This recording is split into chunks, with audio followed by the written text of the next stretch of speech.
Jésus, nous t'élevons plus haut. C'est dans ce lieu qu'on élève le nom de Jésus. Et je voulais vraiment vous encourager, dans ces temps de louange, à ce que votre cœur se répande devant Dieu et à l'élever dans votre cœur. À ce qu'il n'y ait pas de frein à votre louange, mais que le Seigneur puisse être glorifié, que vous puissiez le glorifier de tout votre cœur. C'est la volonté de Dieu. Le Seigneur est présent dans ce lieu. Vous savez que c'est pas juste une rencontre dans un, programmé dans un calendrier, mais c'est vraiment un moment particulier, un moment privilégié où aujourd'hui on peut rencontrer Dieu. On peut rencontrer Dieu. Et moi je crois qu'aujourd'hui, beaucoup vont rencontrer Dieu parmi nous. Peut-être pour la première fois, tu rentres dans ce lieu. Le Seigneur veut te rencontrer aujourd'hui. Le Seigneur veut toucher ton cœur. Le Seigneur veut te changer. Amen. Vous savez, aujourd'hui, alors c'est le culte de Pentecôte. Je ne sais pas si vous savez, mais c'est le jour de Pentecôte aujourd'hui. Et le jour de la Pentecôte, il y a bien longtemps, le Seigneur a répandu son esprit sur son Église. Et suite à ça, ça a été le démarrage d'une œuvre merveilleuse et on en est aujourd'hui les héritiers. Et bien des années encore avant, au même temps, au moment de la Pentecôte, le Seigneur avait donné sa parole sur le mont Sinaï. Je ne sais pas si vous savez, c'était en même temps. Le don de la parole de Dieu. Et Dieu a dit, je vais mettre mon esprit dans leur cœur et je vais permettre qu'ils suivent mes lois et qu'ils obéissent à ma parole. L'esprit de Dieu en nous amène à obéir à Jésus, nous amène à vivre la vie de Dieu. Ça, c'est une grâce de Dieu. Et aujourd'hui, je prie que chacun d'entre nous puisse recevoir son esprit dans son cœur et puisse vivre cette vie de Dieu. Amen.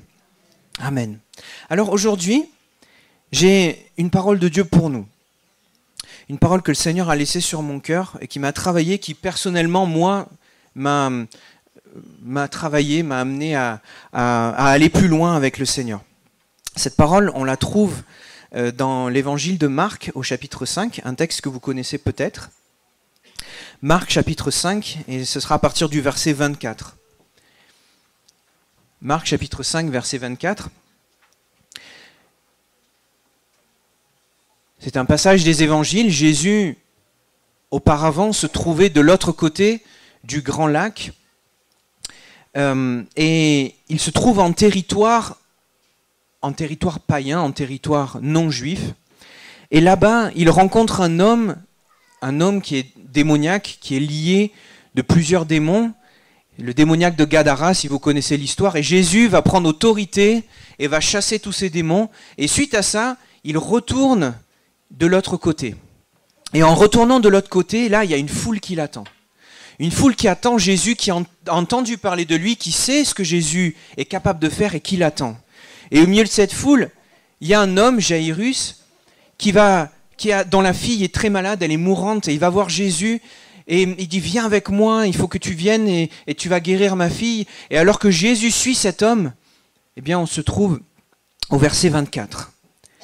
Jésus s'en alla avec lui, et une grande foule le suivait et le pressait. Or il y avait une femme atteinte d'une perte de sang depuis 12 ans. Elle avait beaucoup souffert entre les mains de plusieurs médecins. Elle avait dépensé tout ce qu'elle possédait et elle n'avait éprouvé aucun soulagement, mais elle était allée plutôt en empirant. Ayant entendu parler de Jésus, elle vint dans la foule par derrière et toucha son vêtement, car elle disait, « Si je puis seulement toucher ses vêtements, je serai guérie. » Au même instant, la perte de sang s'arrêta et elle sentit dans son corps qu'elle était guérie de son mal.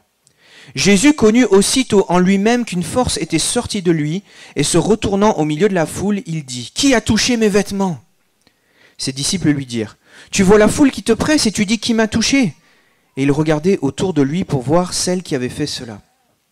La femme, effrayée et tremblante, sachant ce qui s'était passé en elle, vint se jeter à ses pieds et lui dit toute la vérité. Mais Jésus lui dit, « Ma fille, ta foi t'a sauvée, va en paix et sois guérie de ton mal. » Seigneur, nos yeux se tournent vers toi ce matin. Tu es présent dans ce lieu, nous le savons. Nous savons que tu es là, Seigneur, et le désir de notre cœur, le désir de mon cœur, c'est que chacun aujourd'hui puisse toucher le bord de ton vêtement et repartir transformés. C'est le désir de notre cœur parce que tu es là. Nous voulons, Seigneur, que chacun puisse goûter à ta présence, que chacun puisse goûter le miracle aujourd'hui. Alors je te prie dans ton nom, au nom de Jésus, que tout ce qui fait obstacle à l'action de ta parole dans les cœurs soit chassé, que tous les murs de l'incrédulité tombent et que ta parole rentre dans des cœurs qui l'écoutent et qui la comprennent et qui la mettent en pratique. Dans le nom de Jésus, je te prie. Amen. Amen. Amen. Le Seigneur est là ce matin. Le même Seigneur qui a guéri la femme à la perte de sang est là ce matin et il est capable d'agir pour toi. Il est capable d'agir pour toi. Alors, de quoi s'agit-il? Cette personne, cette femme, la Bible nous dit qu'elle avait une perte de sang depuis 12 ans. On ne sait pas exactement, la Bible ne précise pas précisément, disons, ce qu'elle a. Mais quoi qu'il en soit, à cause de cette perte de sang, au regard de la loi juive, la loi cérémonielle, eh bien, elle est impure. Elle est impure. Et ça dure depuis 12 ans, donc elle est impure. Tout ce qu'elle touche est impur. Si elle était parmi nous, et qu'elle était assise parmi nous, le siège sur lequel elle serait assise serait impur. Son vêtement serait impur. Toutes les personnes qu'elle aurait touchées serait impure. Et si vous étiez assis sur son siège après, vous auriez été impur. Ça, c'était sa condition. Imaginez comment elle était, cette personne, pendant toutes ces années. Elle était vue comme quelqu'un de souillé, comme quelqu'un de qui on avait peur. Et ça, si vous voulez vérifier, vous le trouvez dans Lévitique au chapitre 15. Elle ne pouvait pas aller au temple comme les autres. Elle ne pouvait pas aller à l'église comme nous. Parce qu'elle était considérée comme impure, elle était mise à l'écart. Et ça faisait 12 années. Imaginez le temps qui passe un premier jour où elle est considérée comme impure, un deuxième jour, un troisième jour. Imaginez le temps qui passe 12 années. Pendant 12 années, cette personne, elle était rejetée par la société parce que toute personne qu'elle touchait était considérée comme impure, elle était mise de côté. Elle ne voyait pas le bout de son épreuve. Elle ne voyait pas le bout de son épreuve. Elle était rejetée. Certainement que même sa condition financière, c'était compliqué. Elle ne pouvait pas travailler, elle ne pouvait pas toucher. Et cette personne qui était si affligée, cette personne, elle avait tout essayé. Elle était allée voir tous les médecins, les plus grands médecins, les plus réputés, les professeurs, quoi. Et chacun avait essayé sa méthode pour la guérir, mais aucune des méthodes n'avait marché. Il n'y a rien qui avait marché, et même la Bible dit que ça allait en empirant. Humainement, rien n'a pu marcher. Et pour elle, finalement, il n'y avait qu'un miracle qui était possible. Et vous voyez parmi nous, peut-être plusieurs personnes se retrouvent dans une situation similaire. Alors oui, c'est vrai, vous n'êtes pas impur depuis 12 ans peut-être. Mais vous passez par des difficultés peut-être dans votre santé, qui sont là et qui traînent depuis longtemps. Et vous n'en voyez pas le bout. Vous passez peut-être aussi par des difficultés au niveau social, au niveau professionnel, et vous n'en voyez pas le bout. Difficultés familiales. Et peut-être même dans votre cœur, vous sentez un poids parce que vous avez ici le Seigneur qui est présent, et vous vous sentez éloigné de Dieu parce qu'au fond de vous, vous vous sentez impur aussi, depuis un moment. Et ça, ce sont des fardeaux qu'on traverse, qu'on porte. Mais comme cette personne avait besoin de Jésus, vous avez besoin de Jésus ce matin. On a besoin, j'ai besoin de Jésus ce matin. Parce que Jésus apporte la vie. Parce que Jésus guérit. Parce que Jésus sauve. Parce que Jésus répond à la prière. On ne prêche pas un Jésus qui est distant au ciel. On prêche un Jésus qui est actuel, qui est présent, qui est là dans ce lieu. Amen. Le Seigneur peut répondre à la prière secrète de ton cœur. À ce qu'il y a dans le plus profond de ton cœur que tu n'oses dire même à personne. Le Seigneur l'entend, cette prière. Et le Seigneur veut y répondre. Amen. Alors est-ce que, comme cette femme, vous avez soif d'aller plus loin? Moi, j'ai soif d'aller plus loin. Vous savez, cette histoire, moi j'ai grandi dans l'église. Alors je sais qu'il y a des personnes... alors c'est Sylvie, c'est ça? Oui. Oui, parce qu'on vous a vu sur les diapos, je me suis dit, il y a des personnes qui m'ont précédé, donc qui sont là depuis longtemps. Moi, j'ai grandi dans l'église, alors certainement, il y a des personnes qui sont dans l'église depuis bien plus longtemps que moi. Mais, en tout cas, en passant par les cultes des enfants, l'instruction biblique, les réunions d'évangélisation, cette histoire, je l'ai entendue beaucoup de fois. Je pense que c'est le cas de plusieurs parmi nous. Et pourtant, cette histoire, elle m'a parlé particulièrement parce que vous savez, des fois le Saint-Esprit met en lumière quelque chose de nouveau à la lecture de la parole de Dieu. Et là, le Seigneur m'a parlé sur cette femme, en fait, sur sa détermination, sur sa foi. Et j'aimerais que, pour aller plus loin, on analyse, on réfléchisse à ce qu'elle a vécu, cette femme. Amen. Elle a rencontré Jésus. Elle est impure, mais elle se trouve dans une foule qui presse Jésus. Alors, imaginez cette personne qui était depuis 12 ans impure, je pense que la ville entière savait qui c'était. Donc si elle était présente dans la foule qui était agglutinée, entre guillemets, autour de Jésus, elle devait être là incognito, un petit peu anonyme, comme quelqu'un parmi nous, peut-être aujourd'hui, se trouve dans ce lieu, il essaie d'être un peu anonyme, un peu de côté. Elle était comme ça, cette personne. Et Jésus, lui, c'était le grand, vu par les gens, c'était le grand rabbin, quoi. C'était le prophète, c'était celui qui était puissant en actes et en paroles. Les gens le voyaient comme quelqu'un, et il l'était, comme quelqu'un de pur et de saint. Vous savez, à l'époque, les rabbins, à l'époque, les autorités spirituelles ne faisaient pas comme Jésus. Ils ne se mélangeaient pas à la foule, vous savez pourquoi? Parce qu'ils avaient peur que par hasard, quelqu'un dans la foule se trouvait là avec une impureté, et puis s'ils étaient touchés par cette personne, eux-mêmes devenaient impurs. Vous savez? C'est comme ça, parce que si quelqu'un d'impur touche quelqu'un d'autre, c'est comme si elle est contaminée, vous voyez? Et Jésus ne fait pas ça. Jésus n'a pas peur, en fait, de se mélanger à la foule. Jésus est au milieu de la foule. Et vous savez, encore plus, comme les religieux de l'époque, Jésus avait une robe. Et sur cette robe, au bord de cette robe, au bord de son vêtement, il avait des franges.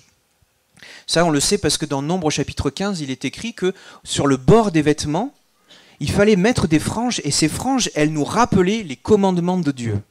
Et comme toutes les personnes religieuses, et peut-être vous avez déjà vu des juifs marcher avec des franges, et en fait ces franges-là représentent, ça rappelle les commandements de Dieu, la sainteté de Dieu. Et ça rappelle au cœur, oui, je marche et je sers, je dois être saint parce que Dieu est saint. Et donc, la foule voit le bord de son vêtement comme la chose la plus sainte de sa personne. La foule voit ça. Et cette femme à la perte de sang, qui est impure aux yeux de tous, elle va étendre sa main et elle va toucher le bord de son vêtement. Et au lieu de contaminer avec son impureté la sainteté qui est là présente, c'est le contraire qui va se passer. C'est la sainteté de Dieu qui va la traverser et la purifier et la guérir. Alléluia. Parce que Jésus n'est pas contaminé par notre impureté, il n'est pas effrayé par notre péché, non. Lui, il vient et il guérit le péché. Et il guérit ton cœur. Et peut-être aujourd'hui, il y a quelqu'un parmi nous qui se sent comme cette femme impure. Et tu es là présent dans ce lieu, c'est un peu comme un dernier recours pour toi. Tu es rentré ici et tu sais, tu connais ta vie et on n'a même pas besoin de la citer. Tu connais ta vie, tu sais ce par quoi tu es passé. Et au regard de Dieu, tu te sens comme impur. Et j'aimerais te dire que comme cette femme, aujourd'hui, tu peux saisir le bord de son vêtement et être transformé. Et repartir changé. Parce que Jésus est présent dans ce lieu, c'est le même Jésus qui est là aujourd'hui et qui peut toucher ton cœur et qui peut te changer réellement, profondément. Et tu peux devant Dieu recevoir dès aujourd'hui le pardon de tes péchés. Tu peux recevoir de Dieu aujourd'hui la pureté dans ton cœur. Peut-être il y a comme tu te sens comme souillé, comme sali. Le Seigneur peut te donner une virginité ce matin. Le Seigneur peut te donner une virginité ce matin. Le Seigneur peut réparer dans ton cœur, dans ton corps, les erreurs que tu as pu faire si tu te repens de tes péchés et si tu te tournes sincèrement vers lui. Le Seigneur, ce matin, peut faire de toi une personne nouvelle, une personne qui est sainte et qui est pure devant lui. Amen. Amen. Alors cette femme, elle va toucher le bord de son vêtement. Et je me suis posé la question, qu'est-ce qui distingue cette femme du reste de la foule? Qu'est-ce qui la distingue? Est-ce que, par hasard, c'est le fait de savoir que Jésus peut agir? À votre avis? C'est ça? Alors, je ne crois pas. Et je vais vous dire pourquoi ça ne la différencie pas de la foule. Elle croyait que Jésus pouvait agir, mais la foule aussi. Parce que sinon, elle ne serait pas autour de Jésus en train d'attendre. Non? Si la foule est autour de Jésus, c'est parce qu'elle a entendu parler de Jésus. C'est qu'elle sait que Jésus est capable de faire des miracles. Parce qu'elle a entendu, peut-être de l'autre côté du lac, l'homme, le démoniaque qui était lié par des centaines de démons. Jésus a chassé sur sa parole. Jésus, commande aux démons de partir. Jésus guérit. Ça, ces personnes le savaient. Et elles étaient autour de Jésus. Donc, finalement, ce n'était pas le fait de savoir que Jésus pouvait guérir ou que Jésus pouvait agir qui faisait que cette personne, elle était différente des autres. En fait, croire que Dieu pouvait agir, ça n'a rien changé pour eux. Ça n'a rien changé pour eux. Alors peut-être j'attise votre intérêt en disant ça, c'est fait exprès. Est-ce que c'est le fait de se rapprocher de Jésus qui a fait que cette personne a été guérie, à votre avis? Non, vous avez compris. Non, c'est pas ça. Pourquoi? Parce que quand Jésus se retourne vers ses disciples et dit « Mais qui m'a touché ?» les disciples vont répondre de manière ironique « Mais tu es entouré par la foule, il y a tout le monde qui te touche. » C'est ça qu'ils vont répondre. Donc, c'est pas le fait de croire que Jésus pouvait agir, c'est pas le fait d'être proche ou de même toucher Jésus qui a fait que cette personne a été guérie. Mais qu'est-ce qui a fait la différence alors? Qu'est-ce qui a fait la différence? C'est Jésus qui le dit.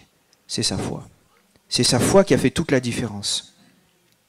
Toucher Jésus, croire que Dieu pouvait agir, ça n'a rien changé pour la foule. Mais par contre, pour elle, il y a quelque chose qui l'a distinguée. Et vous voyez, moi, ça me parle beaucoup personnellement. Parce que je peux croire que Dieu agit, je peux croire même de manière superstitieuse que dans ce lieu, Dieu agit parce que j'ai entendu que quelqu'un a été guéri. Vous voyez? Je peux le croire. Je peux décider de m'approcher de lui, donc je peux décider de venir ici, je peux décider de venir à l'église. Mais tout ça, je peux le faire sans la foi. Parce que la foi, c'est autre chose. Et moi, ça m'interpelle. Et vous voyez, moi, je me sens pas comme un guerrier de la foi ou quelqu'un qui se présente devant vous avec une foi qui est exceptionnelle. Et ceux qui me connaissent personnellement savent que je suis naturellement pas quelqu'un qui va être dans les sommets, vous savez, de la foi. Mais je crois que Dieu vient au secours de notre foi. Vous savez, il y a un homme un jour qui s'est approché de Jésus dans une situation désespérée. Depuis des années, son fils était pris par des crises d'épilepsie. Il y avait un esprit qui était présent et cet esprit jetait son fils parfois dans le feu, parfois dans l'eau, et cet homme était désespéré. Désespéré. Et Jésus s'approche de lui et cet homme, et Jésus le reprend, et il ne reprend pas que cet homme, il reprend une foule de leur incrédulité, du fait qu'ils ne croient pas. Et cet homme va prier, il va dire « Je crois, viens au secours de mon incrédulité ». Et je crois que pour chacun d'entre nous, cette prière, elle est écoutée, elle est exaucée par Dieu. Si peut-être tu te sais aujourd'hui, comme incrédule, pris par des doutes, tu peux t'approcher de Dieu et prier « Viens au secours de mon incrédulité.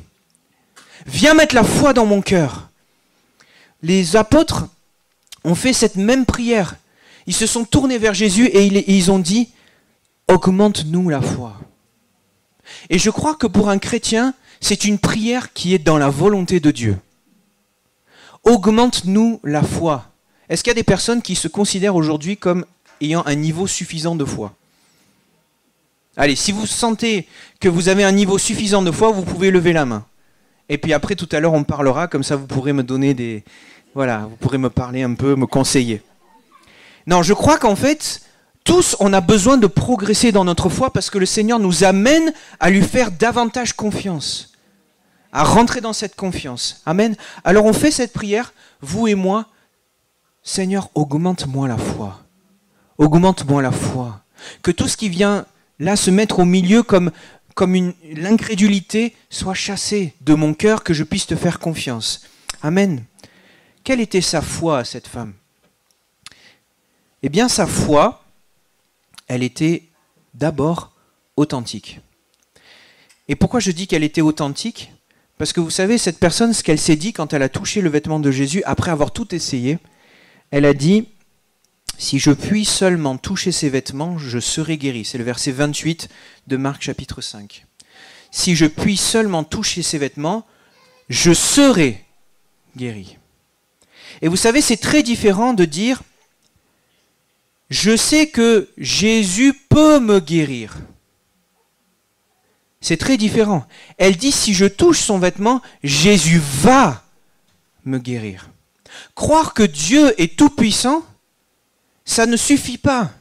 La foi, ça va plus loin. C'est croire que Dieu va agir. C'est faire confiance à Dieu. Amen. Elle avait vraiment besoin de Dieu et elle a cherché Dieu. Cette personne, elle avait besoin d'un contact avec Dieu. Il fallait qu'elle ait ce contact intime avec Jésus. Mais elle avait la foi que ce contact allait changer sa vie. Elle avait la foi que le fait de s'approcher de Dieu, le fait de croire que Dieu était tout-puissant, mais le fait de le saisir, ça allait changer sa vie. Amen. Est-ce que c'est dans ton cœur quelque chose que tu crois profondément que si Jésus, admettons que Jésus, vous le voyez présent physiquement ici, qu'est-ce que vous pensez qu'il se passerait si vous touchiez son vêtement? Je pense que comme cette femme, si vous avez lu la parole de Dieu, vous croiriez que Dieu peut agir dans votre situation, non? Et que Dieu va agir même. Oui, si Jésus était présent physiquement là, vous auriez dit ça. Est-ce que vous savez que Jésus est présent ici? Est-ce que le fait, peut-être d'être là comme une habitude dans ce lieu, vous avez, pour certains, peut-être perdu cette idée que Jésus est présent dans ce lieu? Et que ce n'est pas juste une phrase qu'on dit au début d'un culte ou au milieu de la louange. Jésus est vraiment présent dans ce lieu et Jésus est là et son vêtement est là et tu peux le toucher et repartir transformé ce matin, dès ce matin. C'est la parole de Dieu qui le dit. Vous savez, c'était plus que croire que Dieu pouvait agir, elle est allée plus loin. Et puis cette femme, plus que ça, elle était même déterminée. Pourquoi je dis ça ? En fait, elle avait épuisé tous les moyens humains. Elle était allée voir tous les docteurs, les plus grands spécialistes. Elle avait essayé toutes les méthodes, tout ce qu'on pouvait lui dire. Peut-être que dans son entourage, quelqu'un lui avait dit « mais essaye ça, essaye ça ». Peut-être toutes les grand-mères juives de l'époque lui avaient donné toutes les techniques, mais ça ne marchait pas, quoi. Et même à chaque fois qu'elle essayait quelque chose, sa santé allait en empirant. Elle avait essayé humainement tout ce qui était possible. Cette personne, elle était sans moyens humains de pouvoir guérir. Mais pourtant, rien ne va l'arrêter. Elle va jusqu'à Jésus. Elle n'a pas peur du scandale. Le fait d'être vue au milieu de la foule, le fait de toucher le bord du vêtement, elle n'avait pas peur du scandale. C'était pas non plus le sentiment d'être indigne qui l'a arrêtée. Elle est allée jusqu'au bout. Et vous savez, peut-être ce matin, il y a quelqu'un qui a ce sentiment d'être indigne, on l'a dit tout à l'heure, et qui, à cause de ça, ne veut pas s'approcher de Jésus parce qu'il sent dans son cœur, il y a comme une condamnation et tu dis, mais je ne peux pas m'approcher de Dieu parce que je suis impur. Et je ne peux pas. Et en fait, ça, ce que tu entends dans ton cœur, ça ne vient pas de Dieu. Ça ne vient pas de Dieu. Parce que Dieu accueille celui qui vient vers lui. Dieu accueille celui qui vient vers lui. Si tu te sens impur, si tu te sens sali par le péché que tu as commis, sache qu'aujourd'hui, tu peux t'approcher de Jésus. Ne laisse pas ce sentiment d'être indigne te freiner parce que ça ne vient pas de Dieu. C'est le diable qui met ce sentiment dans ton cœur parce qu'il ne veut pas que tu te repentes, il ne veut pas que tu t'approches de Dieu, il ne veut pas que tu sois changé. La volonté de Dieu, c'est que tous les hommes soient sauvés. Amen. Amen. Le Seigneur attend, il est patient.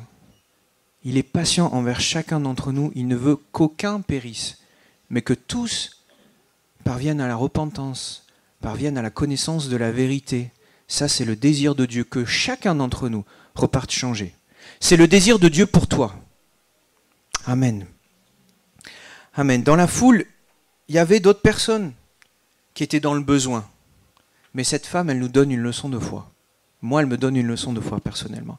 Jésus, d'ailleurs, il va la reconnaître pour sa foi. Il va lui dire, ma fille, il appelle sa fille, vous voyez, ma fille, ta foi t'a sauvée. Va en paix et sois guérie de ton mal. Jésus voit où tu en es. Jésus voit où tu en es et il a compassion de toi. Et si tu viens comme cette femme de manière déterminée, et si tu t'approches de lui avec la foi authentique qu'elle a, si tu crois que Jésus peut et qu'il va agir dans ton cœur, dans ta vie, aujourd'hui même, tu vas être transformé. Amen. Vous savez, Jésus, il fait sauter les obstacles à notre foi. il les fait voler en éclats, les obstacles à notre foi. Je me suis posé la question, alors que je préparais ce message, qu'est-ce qui peut venir dans notre cœur être un obstacle? Qu'est-ce qui vient nous bloquer dans notre foi? Ça vous intéresse? Est-ce que par hasard, c'est la vision d'un Dieu qui est trop petit? Est-ce que je ne m'approche pas de Dieu parce que je pense que ce que j'ai, c'est trop grand pour Dieu? Alors quelqu'un va dire, « Ah non, c'est pas le cas quand même, je sais que Dieu est tout-puissant, je sais que Dieu est capable. » Mais, vous voyez, voir son problème comme quelque chose de trop grand pour Dieu, il y a aussi une version très très spirituelle, entre guillemets, de ça. C'est, je sais que Dieu est capable d'agir, mais je crois qu'il ne va rien faire. Vous voyez? Ça, c'est une autre version un peu plus spirituelle, un peu moins incrédule, entre guillemets. Mais c'est la même chose. C'est voir son problème trop grand par rapport à Dieu. Tout à l'heure, on a chanté ce chant, on a dit « Jésus, merveilleux nom. Qui est semblable à toi, ô Dieu ?» On a chanté ce chant, on a dit aussi « Jésus, nous t'élevons plus haut. » Est-ce que en chantant ce chant, tu as élevé Jésus au-dessus de ton problème? Parce que Jésus est tout puissant. Il a reçu toute autorité. Il est allé jusqu'à la mort de la croix. La Bible dit que Dieu l'a souverainement élevé et qu'il lui a donné le nom qui est au-dessus de tous les noms, afin qu'au nom de Jésus, tout genou fléchisse dans les cieux, sur la terre et sous la terre, et que toute langue confesse que Jésus-Christ est Seigneur, à la gloire de Dieu le Père. C'est la parole de Dieu qui le dit. Jésus est tout puissant, il est au-dessus de tout, au-dessus de tes problèmes, même les circonstances que tu penses impossibles. Jésus est au-dessus. Amen. Vous savez, lundi, donc je rentrais de congé, suite au mariage, vous avez eu l'annonce, et on a une personne de l'église qui est pas bien, des minimes, qui est pas bien. Dans sa santé, elle est atteinte d'un cancer du pancréas.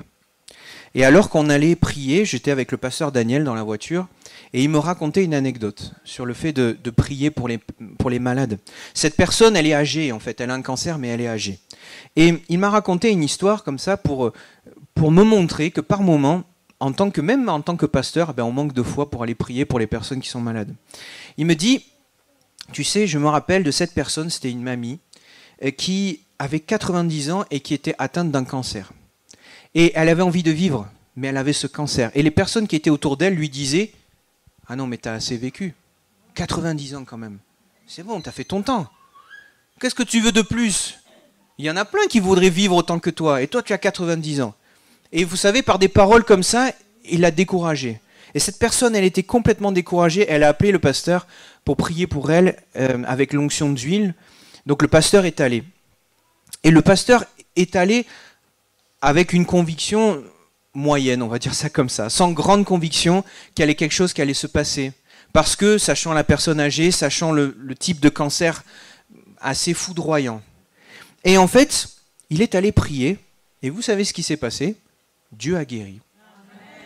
Cette personne qui avait 90 ans, qui était atteinte d'un cancer grave, Dieu l'a guérie. Et aujourd'hui, elle est encore vivante, elle a plus de 100 ans. Dieu est capable de faire des choses qui dépassent ce que nous, humainement, on peut penser. Il y a comme des limites, comme des freins dans notre vie parce qu'on voit notre problème plus élevé, plus grand que Dieu. Mais Dieu est tout puissant. Et dire que Dieu est tout puissant, ça veut dire que Dieu est plus grand que tous tes problèmes. Vous savez, dans la parole de Dieu, il est écrit, même concernant l'Antichrist, c'est dans 2 Thessaloniciens 2,8, que le Seigneur Jésus va le détruire du souffle, juste du souffle de sa bouche. Le souffle de sa bouche. Le Seigneur est vraiment tout puissant. Si on arrivait, et je pense qu'il faut qu'on prie pour qu'à la lumière de la parole de Dieu, on ait une vraie révélation de qui est Dieu, de qui est le Dieu qu'on sert. Parce que si vraiment on avait la vision de qui était Dieu, je pense qu'on ne le verrait pas en dessous de nos problèmes. Amen. Dieu est tout puissant.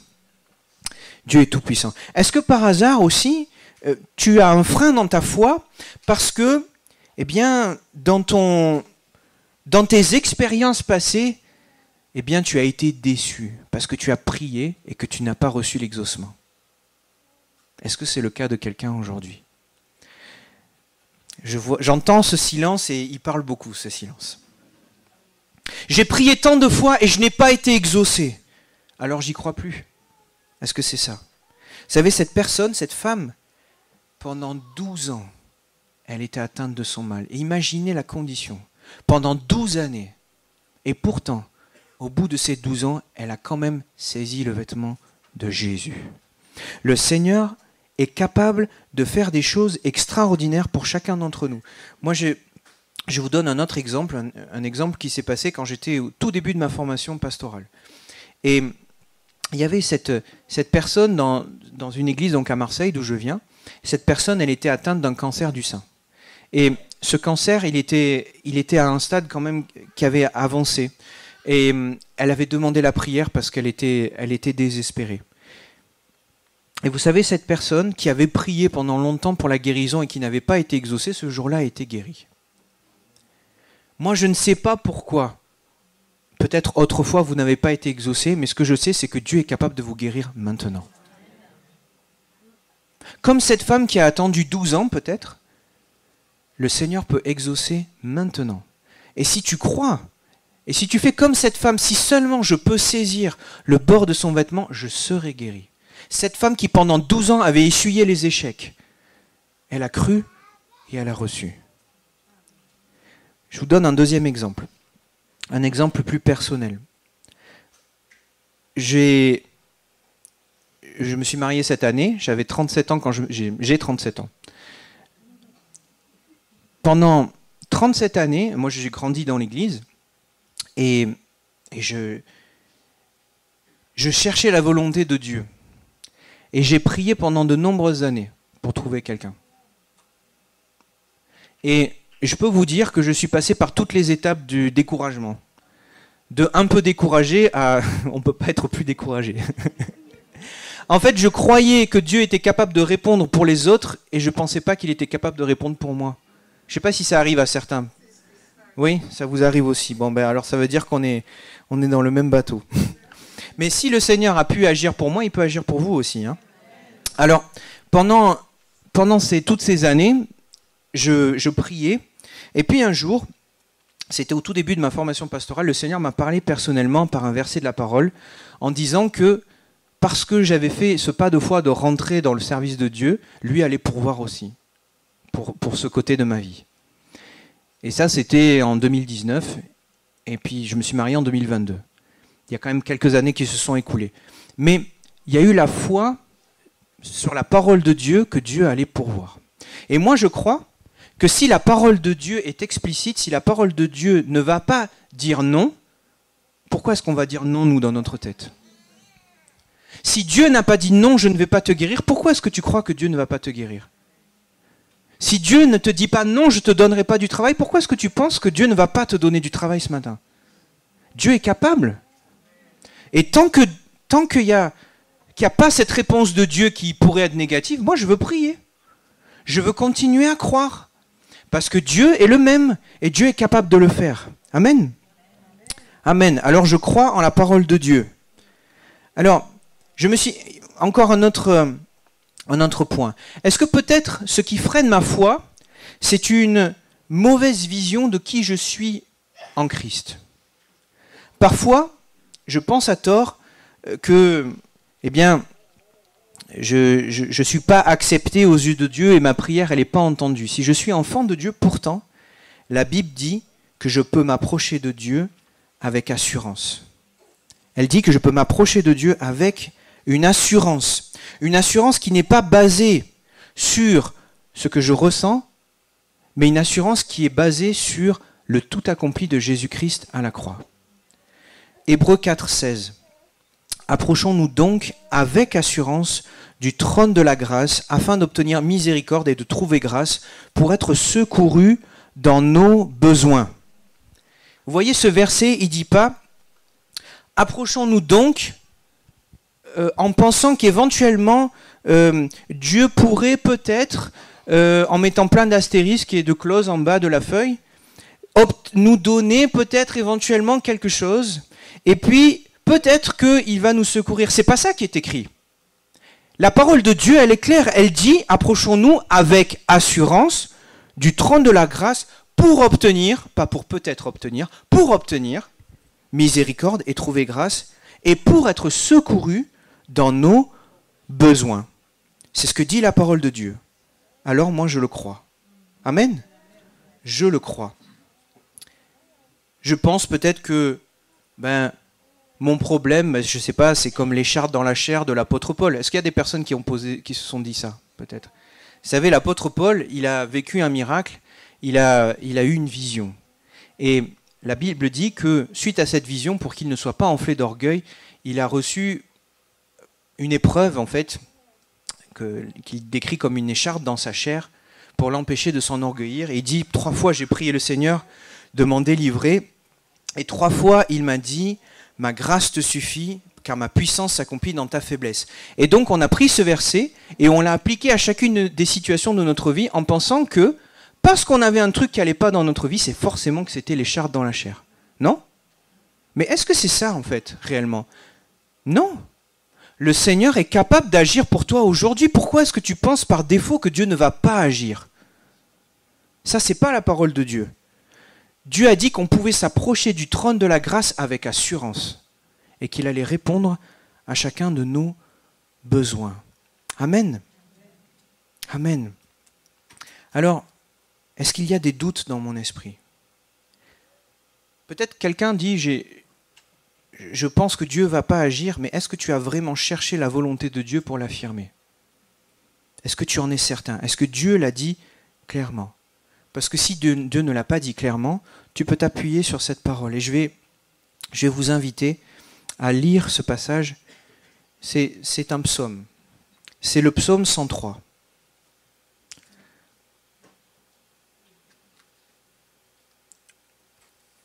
Psaume de David, psaume 103. Et on va le lire, on va le parcourir. Et peut-être que, alors qu'on le lit, ce passage, on va faire abstraction de tout ce qui se passe autour de nous, on va se concentrer sur ce que dit la parole de Dieu.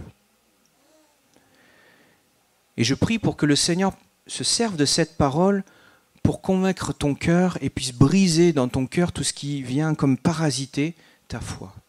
Amen. Voilà ce que dit David. Mon âme bénit l'Éternel, que tout ce qui est en moi bénisse son saint nom. Mon âme bénit l'Éternel et n'oublie aucun de ses bienfaits. C'est lui qui pardonne toutes tes iniquités, qui guérit toutes tes maladies. C'est lui qui délivre ta vie de la fosse, qui te couronne de bonté et de miséricorde. C'est lui qui rassasie de bien ta vieillesse, qui te fait rajeunir comme l'aigle. L'Éternel fait justice. Il fait droit à tous les opprimés. Verset 8, l'Éternel est miséricordieux et compatissant, lent à la colère et riche en bonté. Il ne conteste pas sans cesse, il ne garde pas sa colère à toujours, il ne nous traite pas selon nos péchés, il ne nous punit pas selon nos iniquités. Mais autant les cieux sont élevés au-dessus de la terre, autant sa bonté est grande pour ceux qui le craignent. Autant l'Orient est éloigné de l'Occident, autant il éloigne de nous nos transgressions. Comme un père a compassion de ses enfants, l'Éternel a compassion de ceux qui le craignent. Alléluia. Verset 17. La bonté de l'Éternel dure à jamais pour ceux qui le craignent, et sa miséricorde pour les enfants de leurs enfants, pour ceux qui gardent son alliance et se souviennent de ses commandements afin de les accomplir. L'Éternel a établi son trône dans les cieux, et son règne domine sur toutes choses. Alléluia. Alléluia. Bénissez l'Éternel, vous tous ses anges, qui êtes puissants en force et qui exécutez ses ordres, en obéissant à la voix de sa parole. Bénissez l'Éternel, vous toutes ses armées, qui êtes ses serviteurs et qui faites sa volonté. Bénissez l'Éternel, vous toutes ses œuvres, dans tous les lieux de sa domination. Mon âme bénit l'Éternel. Je crois vraiment que le désir de Dieu pour nous aujourd'hui, c'est que nous ayons une confiance qui est basé sur la parole de Dieu, pas sur notre ressenti, pas sur peut-être les obstacles qu'on pourrait se faire, mais sur ce que dit la parole de Dieu. Je crois que Dieu est vrai. Je crois que sa parole est vraie. Et aujourd'hui, je crois que Jésus est présent dans ce lieu et que Jésus peut et que Jésus va agir. Amen. Je veux prier par la foi. Je veux prier avec la foi. Je ne veux pas m'approcher de Dieu en disant peut-être éventuellement tu es tout puissant, ok, est-ce que tu pourrais peut-être agir? Non, je dois croire, parce que la Bible le dit, que Jésus guérit toutes les maladies. Que Jésus fait grâce aux opprimés. Que Jésus vient nous secourir, que sa miséricorde et sa bonté, elle durera toujours pour ceux qui le craignent. C'est la parole de Dieu pour toi ce matin. Et alors que tu vois comme cette montagne dans ton cœur, cet obstacle qui est là devant toi, crois que Dieu est tout puissant et qu'il est capable de lever cet obstacle dans ta vie parce qu'il le fait. Vraiment. Crois-le. Crois-le ce matin. Le Seigneur nous invite à le chercher avec foi. On a la possibilité, comme cette femme, d'être touché, de toucher Jésus et de repartir transformé. Que ce soit pour une guérison, que ce soit pour un problème professionnel, stage, je ne sais pas. Peut-être une victoire sur un combat personnel, quelque chose qui fait obstacle à notre foi. On a l'impression qu'on ne peut pas aller plus loin. Peut-être c'est une réponse à une demande secrète de ton cœur, que tu n'oses dire à personne. Je t'invite, la parole de Dieu t'invite à croire ce qu'il te dit.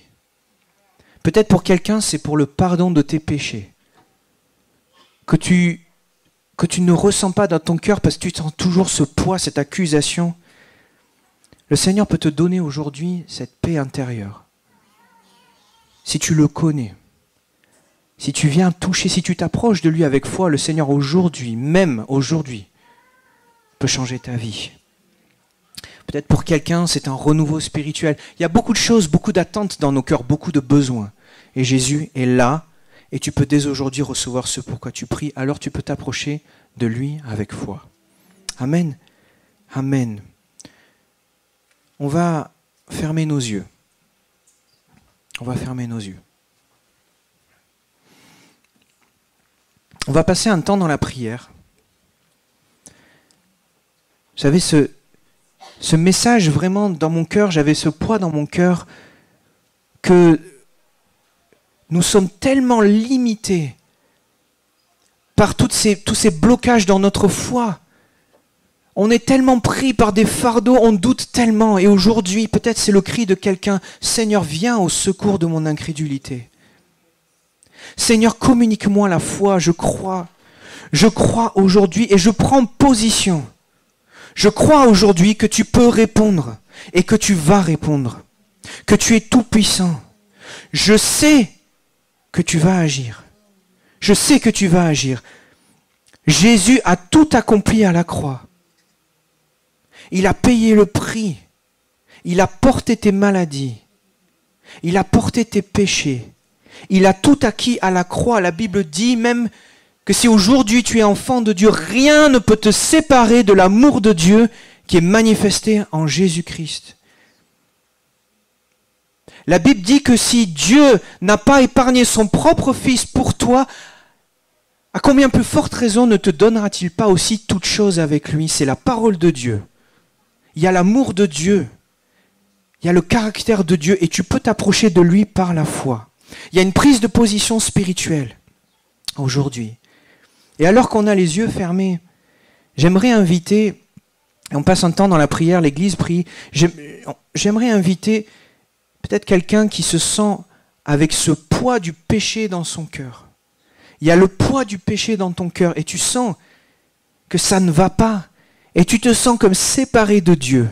Tu sens une impureté dans ton cœur. Et si c'est le cas pour toi, et si cette parole elle a résonné dans ton cœur, parce que tu sais que Jésus va agir si seulement tu le touches aujourd'hui, je t'invite à lever ta main. Oui, je te vois. Oui, je te vois, je vous vois. Est-ce qu'il y a quelqu'un d'autre qui aujourd'hui sent ce poids du péché dans son cœur et qui veut aujourd'hui recevoir de Dieu la paix dans son cœur? Le pardon des péchés. Oui, je vous vois. Est-ce qu'il y a encore quelqu'un d'autre qui aujourd'hui veut prendre position? Il y a Jésus qui est présent dans ce lieu. Il y a son esprit qui est présent dans ce lieu. Oui, je vous vois. Je vous vois.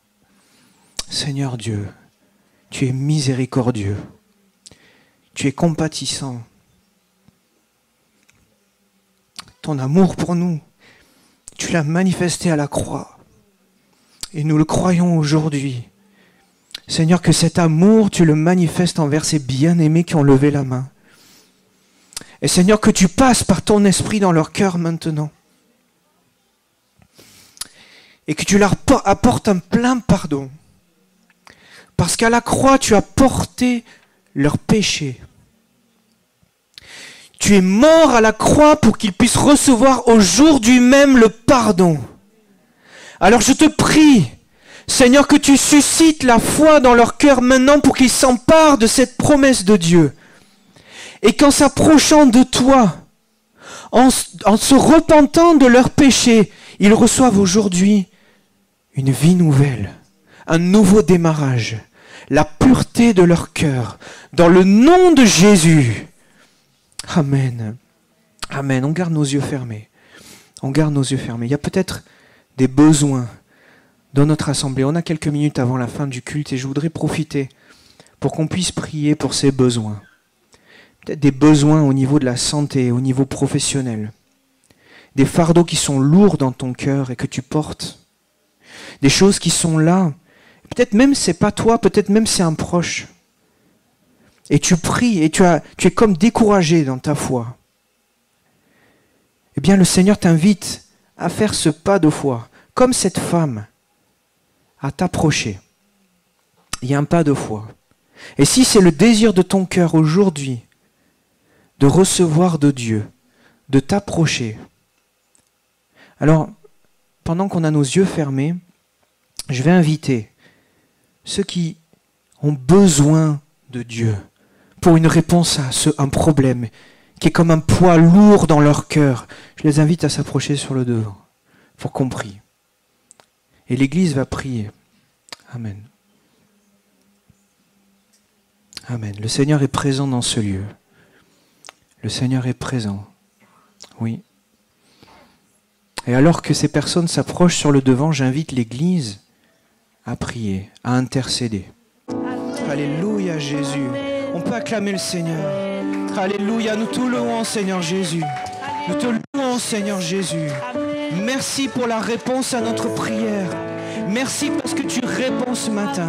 Nous le croyons, notre Dieu, tu réponds ce matin. Et tu agis dans toutes ces situations. Tu es tout puissant Jésus. Tu es tout puissant Jésus. À toi la gloire notre Dieu.